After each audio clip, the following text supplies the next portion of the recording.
Hello and welcome to Read Aloud 3, where it's you, me, and the Trinity.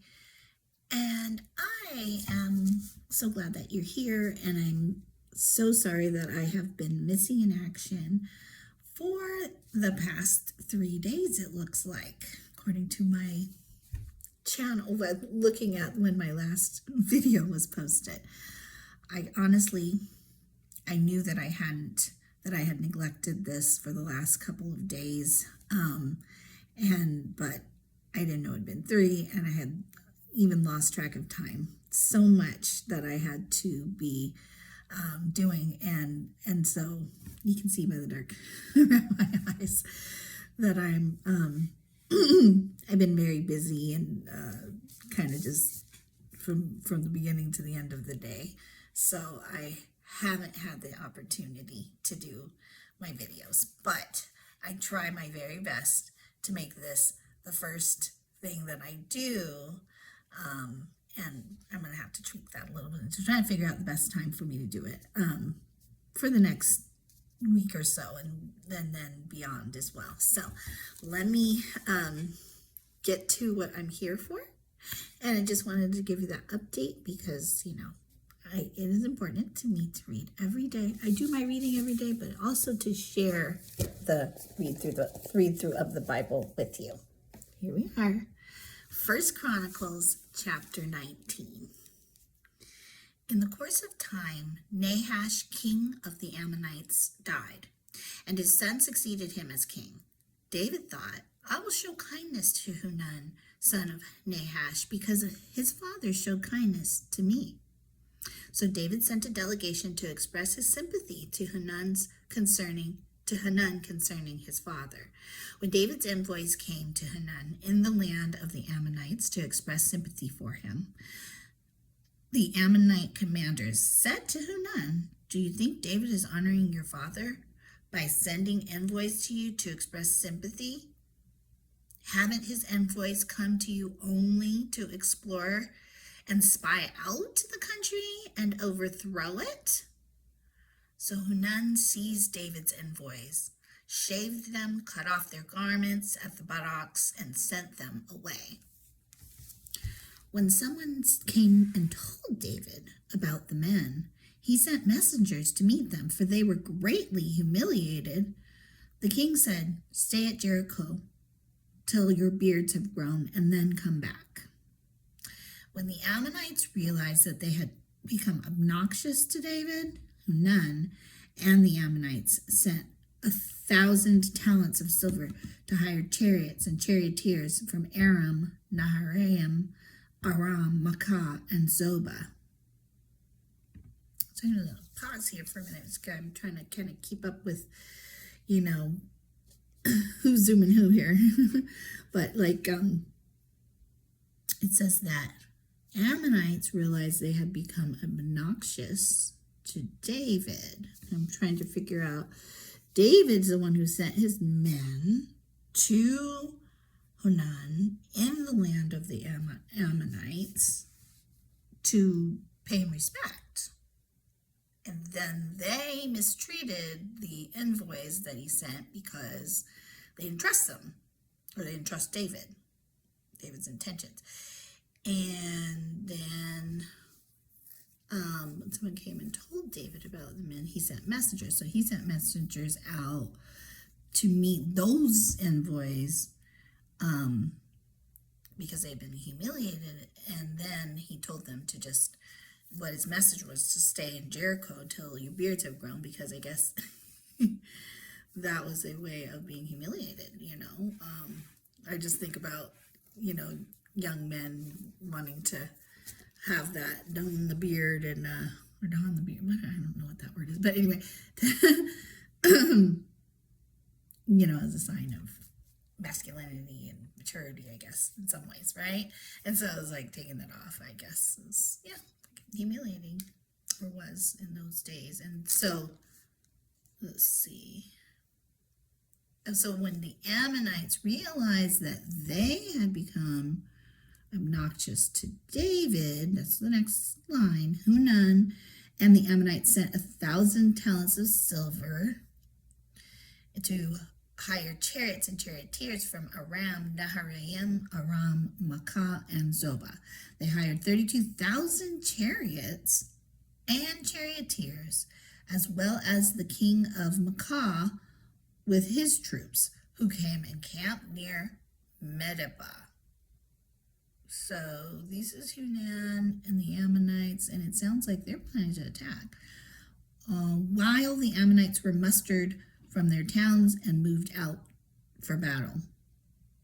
On hearing this, David sent Joab out with the entire army of fighting men. The Ammonites came out and drew up in battle formation at the entrance to their city, while the kings who had come were by themselves in the open country. Joab saw that there were battle lines in front of him and behind him, so he selected some of the best troops in Israel and deployed them against the Arameans. He put the rest of the men under the command of Abishai, his brother, and they were deployed against the Ammonites. Joab said, "If the Arameans are too strong for me, then you are to rescue me." Okay, hold on, I'm getting a little bit lost again. This is David's side. He put the rest of the men under the command of Abishai, his brother, and they were deployed against the Ammonites. Joab said, "If the Arameans are too strong for me," I'm trying to remember, somehow Joab came back in this. Where did he come from? Joab saw that there were battle lines in front of him and behind him, so he selected some of the best troops in Israel and deployed them against the Arameans. He put the rest of the men under the command of... Okay, so that is Joab doing this, but I'm trying to understand where Joab is. Like, is he's an Israelite? Okay, sorry. Selected some of the best troops in Israel and deployed them against the Arameans. But a little bit, we're involved with Arameans and Ammonites here. He put the rest of the men under command of Abishai, his brother, and they were deployed against the Ammonites. Okay, and then they're going in both directions here. Joab said, "If the Arameans are too strong for me, then you are to rescue me. But if the Ammonites are too strong for you, then I will rescue you."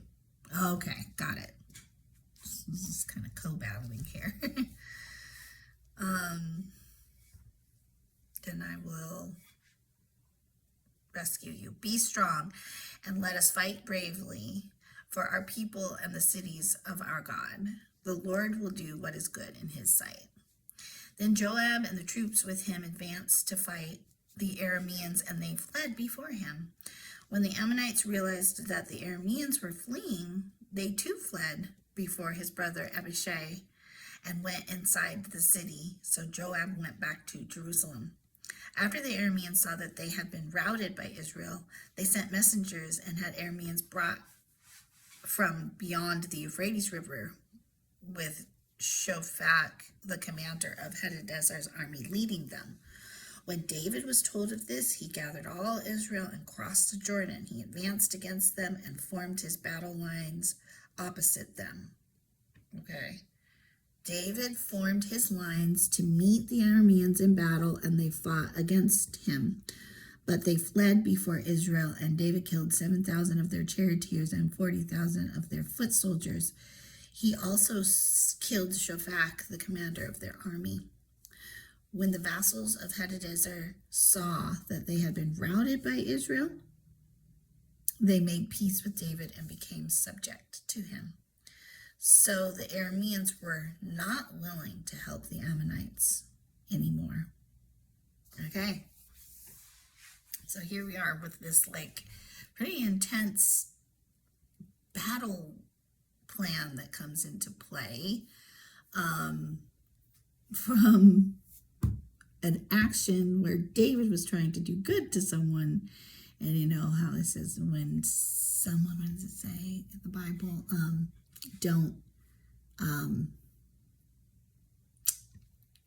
repay good with evil, right? Isn't that what it is? Don't repay, but rather repay good for evil. Don't repay evil. I have to look that up, I guess. And right now my brain's a little fried.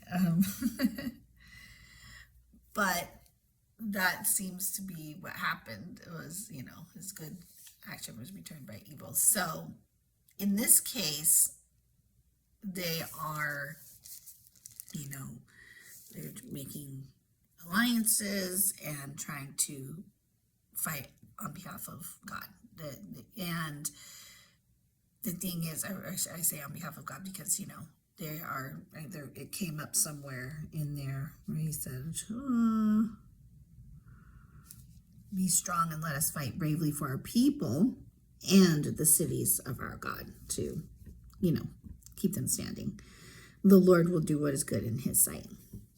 And truly he did, right? I mean, I can see from the way things unfolded from there that they're kind of, what's the word?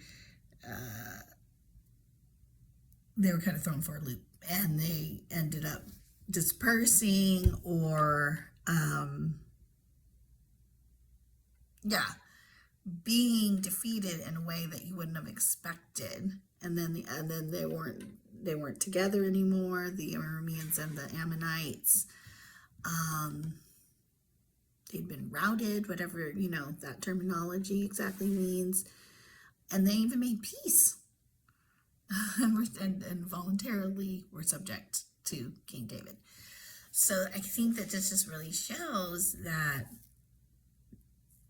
sometimes the battle is real. We know that, right? Just being God's people, we know that the enemy comes in different ways. And I think that sometimes, our battle plans may be just like, okay, I got to keep standing. I got to do this for the glory of God. Like, I have to do whatever it is that, I know to, what is the word? Kind of be a protection or to strategize,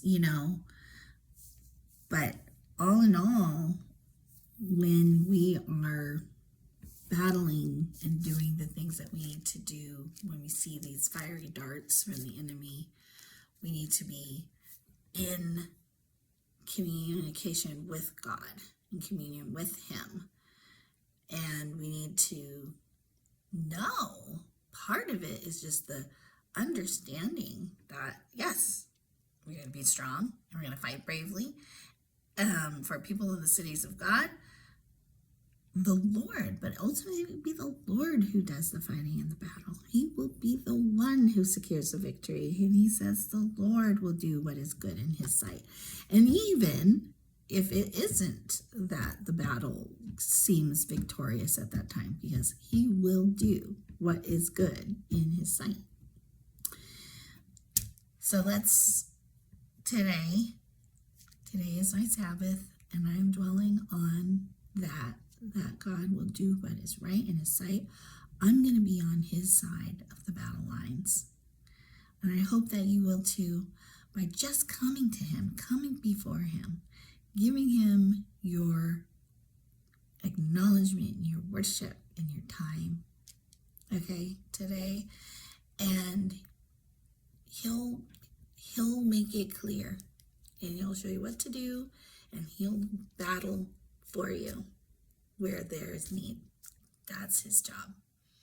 Okay? All right. Bless you. And I look forward to tomorrow. I will let you know already. May not be the day that I get back. But I will look forward to the next time that we'll be reading chapter 20 in First Chronicles. And look forward to it.